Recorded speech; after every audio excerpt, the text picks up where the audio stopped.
Hello बच्चों, कैसे हो आप लोग। साइंस स्टडी सेंटर और यंग माइंड के चैनल पर आपका आज फिर से स्वागत करता हूं मैं, संदीप तिवारी। बेटा, हम लोग लास्ट के वीडियो में some basic concept of chemistry class 11th की पढ़ रहे थे, और जो हम लोगों का फर्स्ट टॉपिक है some basic concept of chemistry, उसमें हम लोगों ने लास्ट के 3 वीडियो में इक्विवेलेंट वेट की बात किया था। अगर आपने देखा होगा तो इक्विवेलेंट वेट की बात किया, जो बहुत इंपॉर्टेंट पार्ट हो जाता है।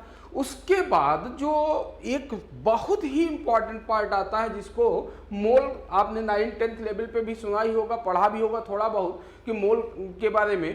तो मोल तो बहुत है, इंपॉर्टेंट है पूरी केमिस्ट्री में, कहीं हर जगह आपको मोल तो मिलना है। तो इसलिए ये बहुत इंपॉर्टेंट हो जाता है और इसको आना बहुत जरूरी है, क्योंकि फिजिकल केमिस्ट्री जो हमारे पार्ट है 3, फिजिकल, ऑर्गेनिक और इनऑर्गेनिक, उसमें जो फिजिकल केमिस्ट्री का पार्ट है, अगर ये हमको क्लियर नहीं है, ये डाउटफुल है, तो फिजिकल केमिस्ट्री कहीं न कहीं हमको फंसा देगी। ओके, तो आज हम लोग अपना स्टार्ट करने जा रहे हैं सम बेसिक कॉन्सेप्ट का सेकेंड पार्ट स्टार्ट करने जा रहे हैं। इसी में कौन सा? Mole concept. ओके, तो बेटा मोल की अगर हम बात करें तो मोल जो आया कहां से आया, लेकिन उसके पहले एक बेसिक बात समझ लिया जाए। जैसे मोल क्या है, किसी भी सब्सटेंस को जब हम मेजर करते हैं, जैसे केजी है, 1 kg 1000 ग्राम बोलते हैं लोग, या अगर हम किसी नंबर को कैलकुलेट करते हैं तो हमारे पास क्या होता है, लैख होता है, 1000 होता है, मिलियन होता है, बिलियन होता है। वैसे ही जब बात थोड़ी से अगर लोअर यूनिट पे आ जाए, तो जैसे हम लोग डजन कहते हैं, थोड़ा सा एक जनरल टर्म में हम लोग जो बेसिक लाइफ में यूज करते हैं, तो डजन बोलते हैं नहीं बोलते हैं? तो 1 डजन आप बोलते हो ना कि 1 डजन इज इक्वल टू 12। कोई भी दुनिया में चीज है, हमारे पास ये है मार्कर, और इसको हमने कहा हमारे पास 12 मार्कर है, तो आप क्या बोलते हो कि यार हमारे पास 1 डजन मार्कर है। 24 मार्कर हो जाए तो हम क्या कहेंगे कि हमारे पास 2 डजन मार्कर है। बनाना लेने जाते हो आप, तो आप कहते हो ना कि 1 डजन, 2 डजन, 4 डजन। तो वहां पर बात यह है कि डजन जैसे है वैसे बात किसकी की गई? मोल की। समझिए, अभी मैं इसके डेफिनेशन पे नहीं जा रहा हूं, एकदम सिंपल बात हम समझने जा रहे हैं कि व्हाट इज द मोल। तो जैसे हम डजन की बात करते हैं, dozen is equal to 12, 1 dozen is equal to 12, वैसे जब हम मोल की बात करते हैं तो मोल लिया गया और कहा गया कि 1 mole is equal to 6.023 into 10 to the power 23। अब बात यहां पर यह आई बेटा कि अगर हमारे पास 12 मार्कर थे, ये पेन जो आपके सामने मैं दिखा रहा हूं, ये पेन हमारे पास कितने नंबर में थी? 12 नंबर में थी, तो हमने कहा 1 डजन है। लेकिन अगर यही पेन हमारे पास इतने नंबर में हो जाए, कितने में? 6.023 इंटू 10 टू द पावर 23 हो जाए, इतना नंबर इसका हो पेन का, तो हम कहेंगे कि हमारे पास 1 मोल पेन है। क्लियर बात? हमारे पास 12 रुपीज है, तो हम कहेंगे 1 डजन रुपीज है। लेकिन अगर वही रुपीज कितने नंबर में हो जाए? 6.023 इंटू 10 टू द पावर 23, तो हम कहेंगे कि हमारे पास कितने मोल रुपीज हैं? 1 मोल रुपीज है। क्लियर बात? अब हम हैं, आप हो, आपके क्लास में 12 स्टूडेंट आए, तो 12 स्टूडेंट आए तो आपने कहा कितने डजन? 1 डजन स्टूडेंट आए थे। लेकिन अगर आपसे कहा जाए कि यार हमारी क्लास में, अभी ये पॉसिबल नहीं है, लेकिन हमारी क्लास में सपोज करो कि इतने स्टूडेंट आए थे, कितने? 6.023 इंटू 10 पावर 23, तो आप कहोगे कितने मोल?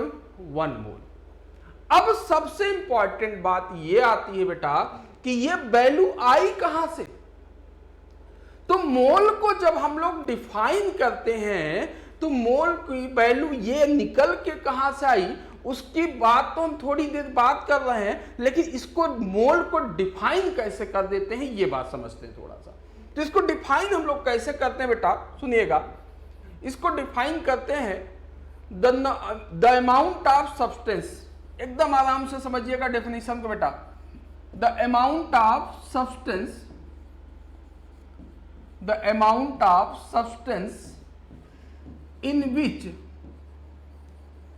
in which 6.023 into 10 to the power 23 entities, अभी बता रहा हूं इसको, entities are present, entities are present called as one mole, present called as one mole.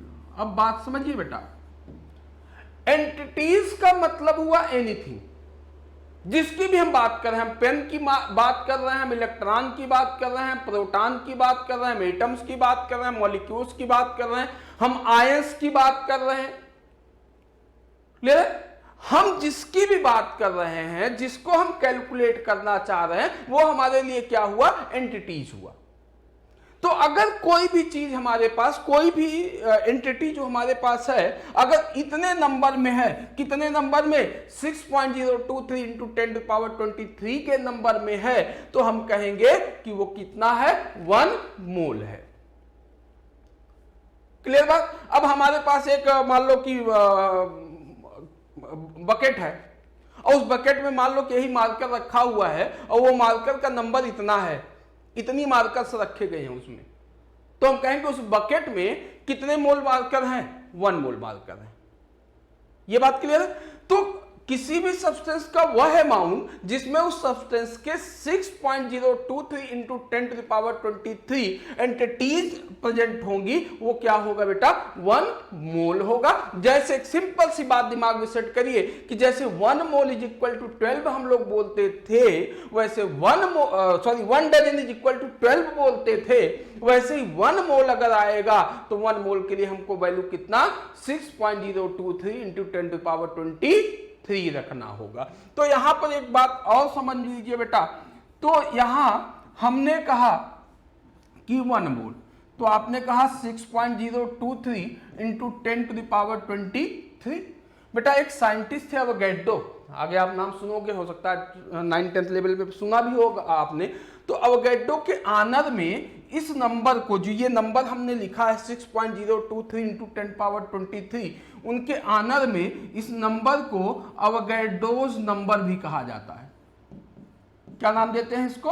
अवोगैड्रोस number. और कभी कभी जब इसको रिप्रेजेंट करते हैं तो इसको Na लिख दिया जाता है, किसी किसी बुक में इसी को N0 भी लिखा होता है। क्लियर है? तो 1 मोल हमारे पास, 1 मोल अगर कोई चीज है तो नंबर तो आपको क्लियर हो गया, ये वैल्यू आपको याद रखना होगा बेटा कि 1 मोल के लिए कितने की वैल्यू याद रखना। अब बात इंपॉर्टेंट ये हो जाती है कि ये वैल्यू आई कहां से? ऐसे तो मनमाना तो कह नहीं दिया गया होगा कि ये 1 मोल है तो इतना होगा। तो पहले एक समझते हैं क्या, जो हमारे पास ये डिफिनीशन है। सपोज करिए बेटा कि 1 मोल, हमने कहा कि हमारे पास 1 मोल इलेक्ट्रॉन्स हैं, तो 1 मोल इलेक्ट्रॉन का मतलब कितने इलेक्ट्रॉन? इस वैल्यू को हम Na से लिखेंगे, तो इसका मतलब हमारे पास कितने इलेक्ट्रॉन है बेटा? Na इलेक्ट्रॉन्स है। कितने इलेक्ट्रॉन है? Na इलेक्ट्रॉन्स है, मतलब 6.023 इंटू 10⁻23 इलेक्ट्रॉन्स है। हमने कहा कि हमारे पास 1 मोल हाइड्रोजन एटम्स हैं, इसका मतलब कितने हाइड्रोजन एटम्स हैं? Na हाइड्रोजन एटम्स हमारे पास हैं। क्लियर है? हमने आपसे कहा कि हमारे पास 1 मोल डॉग्स हैं, कुत्ते। कितने हैं? 1 मोल। तो बताओ कितने डॉग्स हैं बेटा? Na डॉग्स हैं कि नहीं है? इसका मतलब कि हमारे पास 6.023 इंटू 10⁻23 डॉग्स हमारे पास है। तो अगर 1 मोल बोल रहा है, तुरंत दिमाग में बात आनी चाहिए, कितने नंबर की बात करना है बेटा? 6.023 इंटू 10⁻23 की बात करना है। अब हम आते हैं कि ये जो हमारी वैल्यू है, ये आई कहां से? सबसे इंपॉर्टेंट तो बात ये आती है कि ये आई कहां से? चलो हम डिफिनीशन मान लेते हैं, हम मान लेते हैं कि 1 मोल की वैल्यू इतना होगी, लेकिन एक्चुअल में ये जानने वाली बात है कि ये वैल्यू आई कहां से। तो हुआ क्या बेटा, इसके लिए किया क्या गया, एक हम टर्म बोल रहे हैं आइसोटोप्स का, अगर आपने नाम सुना होगा। सुना बेटा? आइसोटोप्स, आगे हम लोग स्ट्रक्चर ऑफ एटम जब पढ़ेंगे तो वहां बात करते भी है। आइसोटोप्स क्या होते हैं कि वे किसी भी एलिमेंट के वे एटम्स जिनका एटॉमिक नंबर क्या हो, सेम हो, लेकिन एटॉमिक मास क्या होता है? डिफरेंट होता है। एटॉमिक नंबर सेम लेकिन एटॉमिक मास डिफरेंट।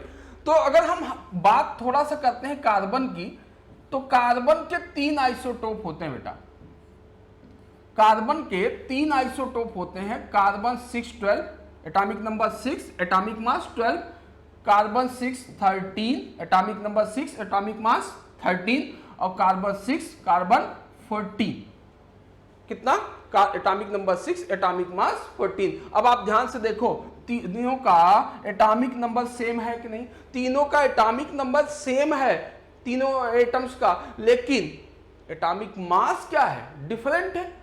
तो वे एलिमेंट जिनका एटॉमिक नंबर सेम हुआ लेकिन एटॉमिक मास क्या हुआ, डिफरेंट हुआ, उन्हें हम क्या कहते हैं, आइसोटोप्स। ये बात हम लोग आगे डिटेल में करें। तो हुआ क्या, आइसोटोप बताने का मतलब है क्योंकि इसकी डेफिनेशन यहीं से निकल के आ रही। हुआ क्या, एक बात यहां और समझ लो बेटा कि ये जो आइसोटोप है इसको हम लोग नाम देते हैं कार्बन 12। इसको हम लोग क्या बोलेंगे बताओ, सी कार्बन 13, और इसको हम लोग बोल देते हैं कार्बन 14। अब 6 इसलिए नहीं बोल रहे हैं कि वो कॉमन हो गया, तो कॉमन चीज को हटा दिया। और सबसे अबंडेंट में यही पाया जाता है नेचर में। जो कार्बन हम लोग पढ़ते हैं बेसिकली वो कौन सा कार्बन होता है, कार्बन 12 होता है। ठीक है, अब जो मोल के डेफिनेशन निकल के आई वो कहां से आई, ये बात हम करने जा रहे हैं। सुनिएगा क्या हुआ, क्या बेटा, कार्बन 12 जो था उस कार्बन 12 का 12 ग्राम लिया गया। समझिएगा, कार्बन का कौन सा आइसोटोप लिया, कार्बन 12 लिया, कितना ग्राम लिया, 12 ग्राम। अब ये बताओ, जब 12 ग्राम कार्बन आपके हाथ पे रख दिया गया, कार्बन रखा गया, एलिमेंट रखा गया, तो उसमें एटम्स तो होंगे ना, एटम्स तो बहुत हो सकते हैं। तो हुआ क्या, कार्बन का 12 आइसोटोप लिया, उसका कितना ग्राम लिया, 12 ग्राम लिया।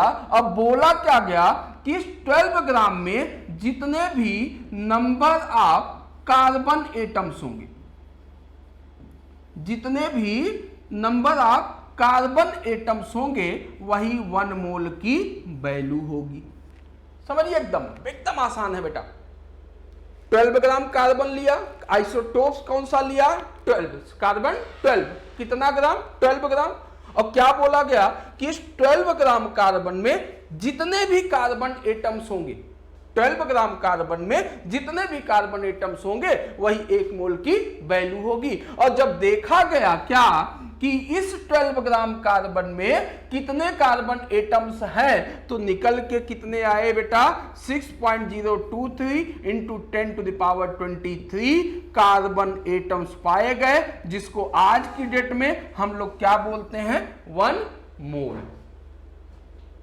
तो इसको जब डिफाइन करते हैं हम लोग, तो इसको डिफाइन कैसे करते हैं ये देखना है। देखो इसको, अब जो डिफिनीशन तो हमने आपके नंबर के बात बेस पे बात किया, अब इसको कैसे डिफाइन करते हैं मोल को, अब ये समझो। आप मोल को डिफाइन, अब बेसिक डिफिनीशन इसकी क्या बन के आती है, बोला जाता है कि द नंबर ऑफ, एकदम यही डिफिनीशन आपको याद भी रखना है बेटा, the number of carbon atoms, the number of carbon atoms present in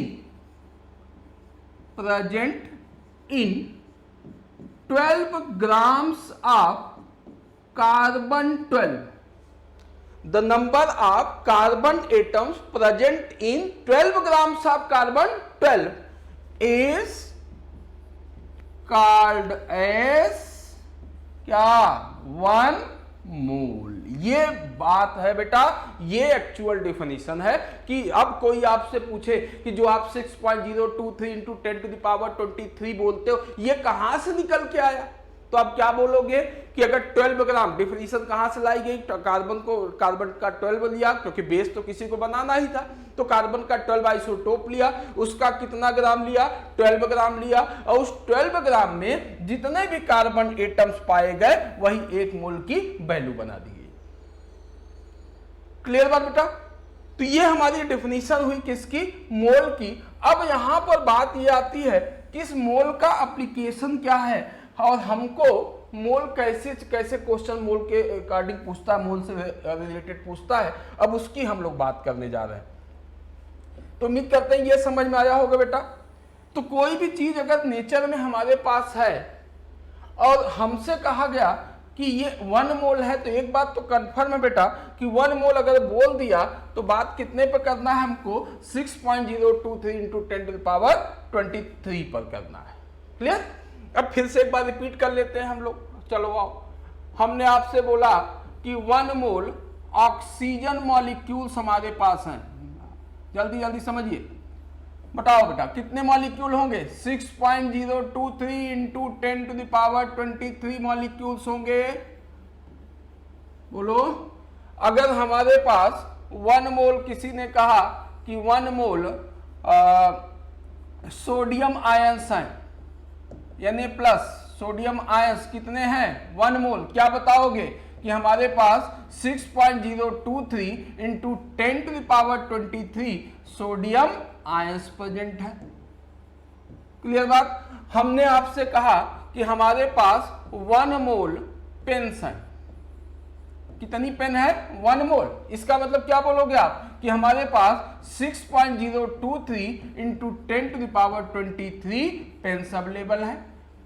clear बात? तो कोई भी चीज अगर बोल रहा है बेटा, तो जैसे हम डजन बोलते थे कि 1 डजन इज इक्वल टू 12, वैसे ही हम बोलेंगे 1 mole is equal to 6.023 into 10⁻23।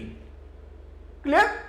अब बात आती है बेटा थोड़ा सा, अब हम आते हैं इस मोल के एप्लीकेशन पर, इससे रिलेटेड फार्मूले क्या बनते हैं वो देखा जाए। चलिए पहले फार्मूले की बात करते बेटा। ये बताओ, आपने कहा कि 1 डजन इज इक्वल टू 12, और बेटा हमने आपसे बोला कि 1 mole is equal to 6.023 into 10⁻23। अब सपोज करो कि हमारे पास 60 पेन होती, इलेक्ट्रॉन पेन प्रोटॉन कुछ भी ले सकते हैं, पेन हम लेके चल रहे हैं। हमारे पास कितनी पेन है बेटा, 60 पेन है। अगर आपसे पूछता कि हाउ मेनी डजन्स, कितने डजन पेन्स के हैं, तो आप क्या करते, जो पेन का नंबर दिया गया है कितना बेटा 60, उसको कितने से डिवाइड कर देते आप, 12 से, जो उसकी बेसिक यूनिट है, उससे डिवाइड करते, तो आप बोलते कि कितनी डजन पेन हमारे पास है बेटा, 5 डजन। मतलब जो पेन का एंटिटी, पेन मतलब क्या, याद करिए एंटिटी, तो जो एंटिटी का नंबर था उस नंबर को डजन में कन्वर्ट करना हुआ, तो हमने डजन की बेसिक यूनिट 12 से डिवाइड कर दिया, डजन निकल के आ गया। लेकिन अगर हमसे क्वेश्चन ये कहता कि यार हमारे पास यही 60 पेन्स हैं, समझिए एकदम बात ध्यान से बेटा, और हमसे पूछता कि हाउ मेनी मोल्स, पेन के कितने मोल्स हैं, तब तो आप 12 से डिवाइड ना करते ना, 12 की जगह यहां आप क्या मार रहे हो, 6.023 इंटू 10⁻23 मार रहे हो। तो जब आपको डजन कैलकुलेट करना हुआ, तो जो भी गिवन नंबर था एंटिटी का, उसको किससे डिवाइड किया, 12 से। लेकिन जब आपको मोल डिवाइड फाइंड आउट करना होगा, तो जो भी एंटिटी का नंबर होगा बेटा, उस एंटिटी के नंबर को आप 12 से नहीं डिवाइड करोगे, किससे डिवाइड करोगे, 6.023 इंटू 10⁻23 से।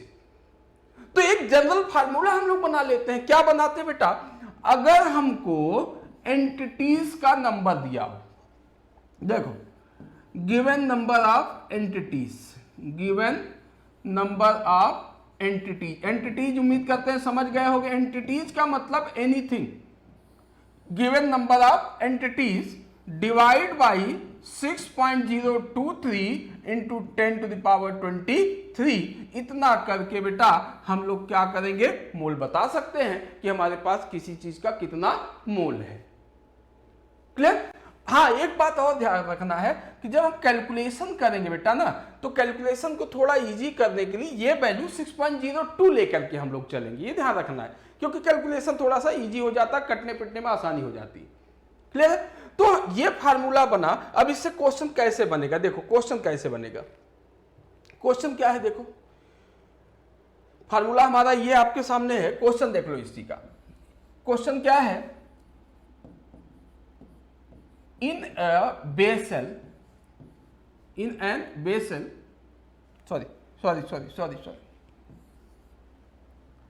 in a vessel 3.01 into 10 to the power 24 molecules of carbon dioxide gas is present. Carbon dioxide gas के इतने मॉलिक्यूल प्रेजेंट हैं। कैलकुलेट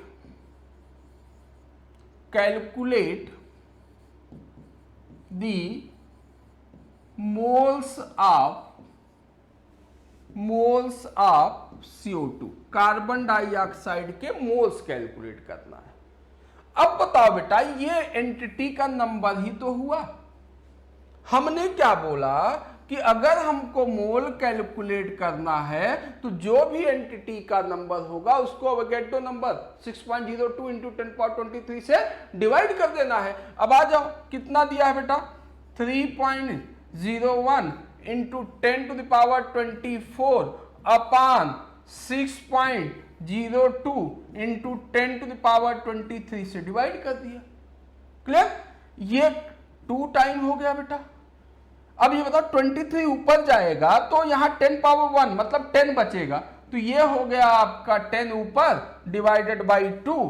कितना मोल? आप बोलोगे कि हमारे पास उस वेसल में कितने मोल कार्बन डाइऑक्साइड के हैं? 5 मोल। अगर यहीं पर डजन पूछा होता कि कार्बन डाइऑक्साइड के डजन्स बताओ, तो ये बताओ इस नंबर को कितने से डिवाइड करते हैं हम लोग? 12 से। क्लियर बात बेटा? और 1-2 क्वेश्चन इससे रिलेटेड हम लोग देखते हैं, थोड़ा उसको समझिए। अभी तो हम इसमें सिर्फ वैल्यू पर, इसकी न्यूमेरिकल जो आपका एंटिटी का नंबर है उसी पे हम बात कर रहे हैं, और कुछ हम डिटेल नहीं जा रहे हैं। एक क्वेश्चन और देखते हैं बेटा हम लोग पहले इसको। देखो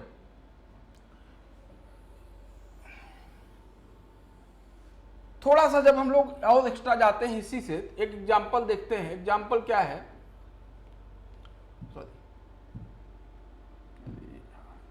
एग्जांपल है बेटा,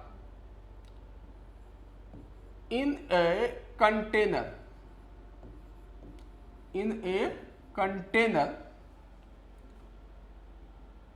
6.02 into 10⁻22 molecules of oxygen is present।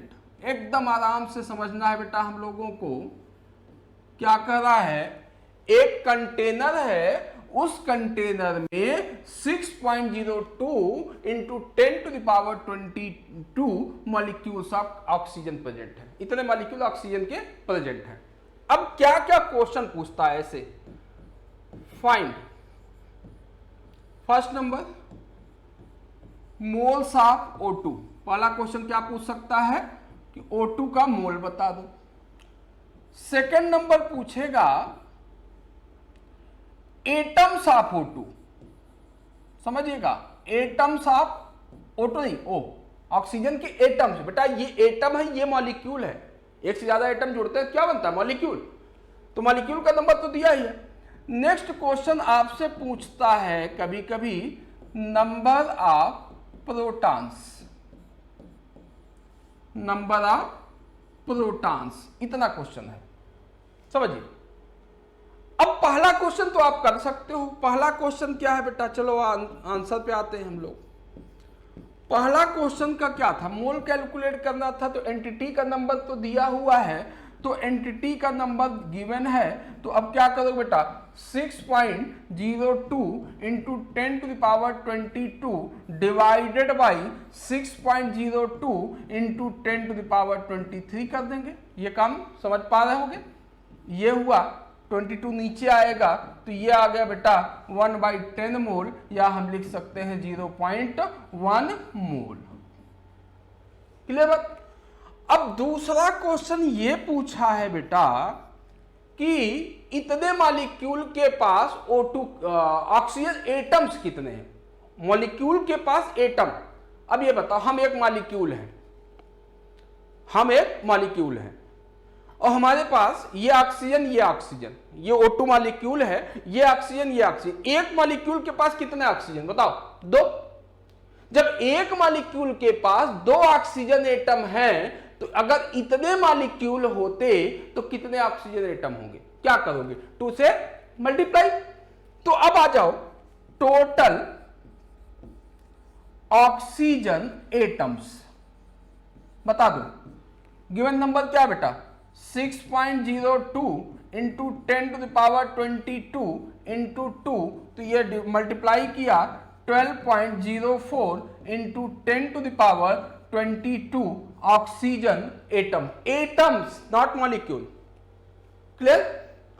अब बेटा एटम आने के बाद नेक्स्ट हमसे क्वेश्चन ये पूछा कि नंबर ऑफ प्रोटॉन्स, उस बेसल में कितने प्रोटॉन्स हैं। तो अब ये थोड़ा सा समझने वाली बात है बेटा। अगर आपने थोड़ा सा पढ़ा होगा atomic number, number of proton पढ़ा होगा, तो वहां पर हुआ होगा क्या, ये ऑक्सीजन का एटम है बेटा। ऑक्सीजन का एटॉमिक नंबर 8 होता है, एटॉमिक मास 16 होता है, अगर इतना पता हो आपको। क्लियर?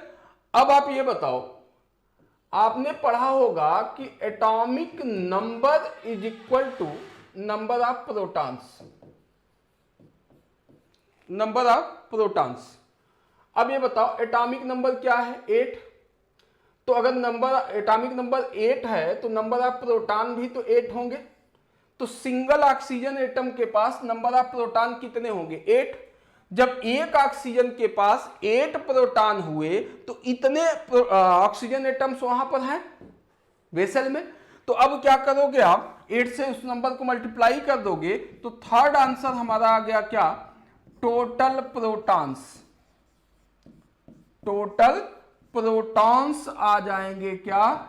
12.04 इंटू 10⁻22 इंटू 8 मल्टीप्लाई करोगे बेटा, तो ये हो जाएगा आपका, एक सेकंड,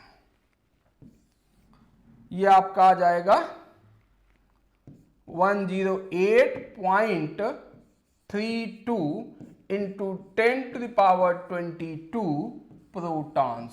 इसका मतलब उस वेसल में, उस कंटेनर में जो ऑक्सीजन मॉलिक्यूल्स दिए हुए थे, उनके पास टोटल प्रोटॉन्स कितने थे? इतने।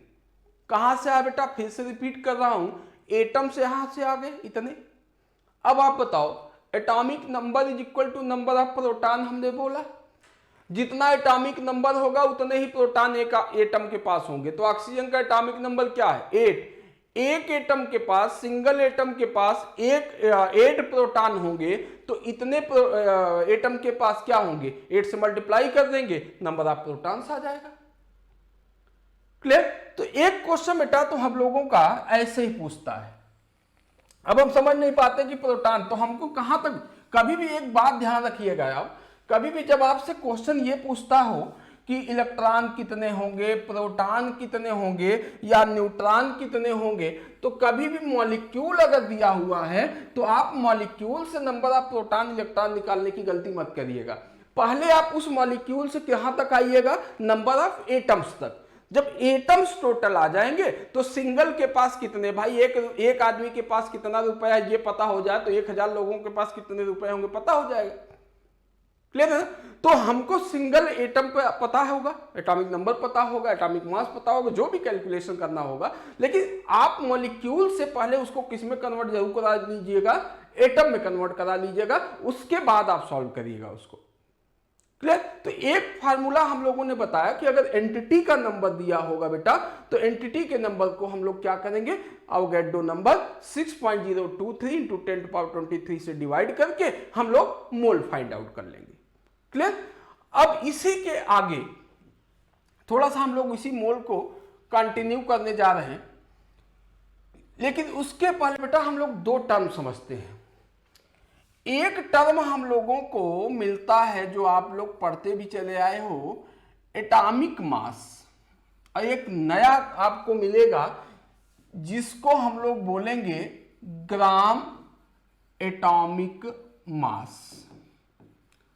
एटॉमिक मास और ग्राम एटॉमिक मास, इसको हम लोग GAM बोल देते हैं, ग्राम एटॉमिक मास, और ये हुआ एटॉमिक मास। अब आप कहोगे बेसिकली होता क्या है, बाद में यही मिलता भी है। लोग कहते क्या है कि एटॉमिक मास में AMU यूनिट होती है, AMU को हटा करके ग्राम लगा दो तो ग्राम एटॉमिक मास बन जाएगा। बन तो जाएगा, लेकिन ये हुआ कहां, ग्राम क्यों बन गया, ये बात इंपॉर्टेंट होती।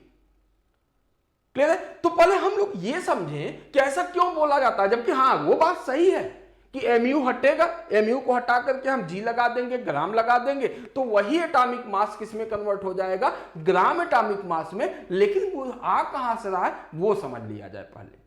क्लियर? अब इन दोनों में अगर डिफरेंस की बात किया जाए बेटा, तो एटॉमिक मास की अगर बात करें तो हम इसको बोल सकते हैं इट रिप्रेजेंट, एकदम आराम से समझिएगा, it represent the mass of single atom. एकदम क्लियर है बेटा,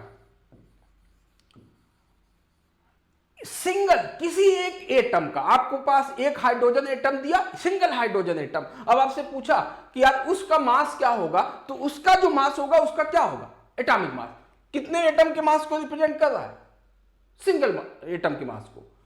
और अगर ग्राम एटॉमिक मास हम बोले तो इसको हम बोल सकते हैं it represent the mass of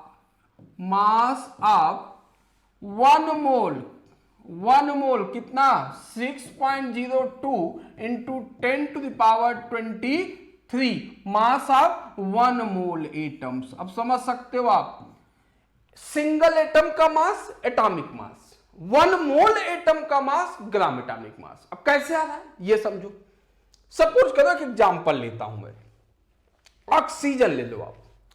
अब ये बताओ, अगर आपसे किसी ने पूछा कि यार ये ऑक्सीजन का एटॉमिक मास क्या होगा, तो आप क्या बताते हो, कहते हो 16 AMU, एटॉमिक मास यूनिट बोलते हैं। AMU को क्या बोलते हैं, एटॉमिक मास यूनिट। शॉर्ट में आज की डेट में हम IPSC की कन्वेंशन के अकॉर्डिंग इसको U लिख देते हैं। क्लियर? अब एक बात यहां पर और समझना बेटा कि 1 AMU की जो वैल्यू होती है वो होती है 1.66 इंटू 10⁻⁻24 ग्राम। मतलब ये इसका फायदा ये है कि अगर कभी मान लो इसी ऑक्सीजन एटम का मास AMU में पूछा तो आपने कहा 16 AMU, लेकिन कहा जाए कि इसी ऑक्सीजन एटम का मास ग्राम में बताओ, तो 1 AMU की वैल्यू दे दिया, तो 16 AMU की वैल्यू करने के लिए क्या करोगे, इसको हम लिख सकते हैं क्या, 16 इंटू 1.66 इंटू 10⁻⁻24 ग्राम। ये कितने एटम के मास को रिप्रेजेंट कर रहा है बेटा, सिंगल एटम के मास को। क्लियर? अब बात यहां पर आई कि अगर आपसे पूछता कि यार 1 मोल एटम का मास, तो ये एक का है ना, तो 1 मोल एटम का मास अगर निकालना है तो इसके मास को इससे मल्टीप्लाई कर दे। तो यहां पर अगर हम कहें कि मास ऑफ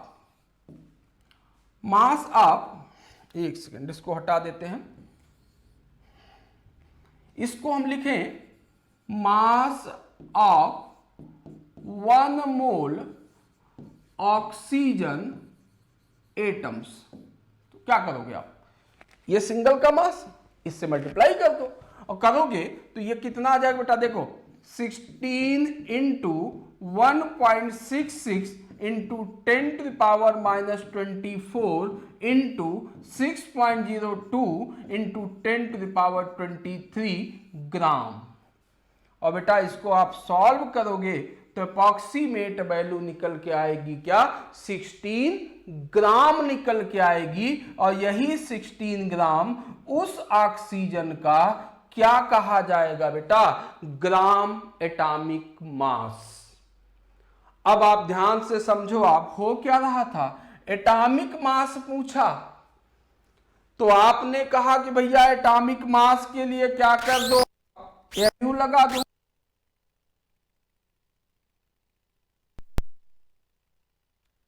AMU हटा के क्या लगा दिया, ग्राम। तो 1 मोल का मास हो गया, जिसको हम नाम क्या दे रहे हैं, ग्राम एटॉमिक मास, और उसी ग्राम को mu लगा दो तो क्या हो गया, सिंगल एटम का मास हो गया, एक एटम का मास हो गया। क्लियर है?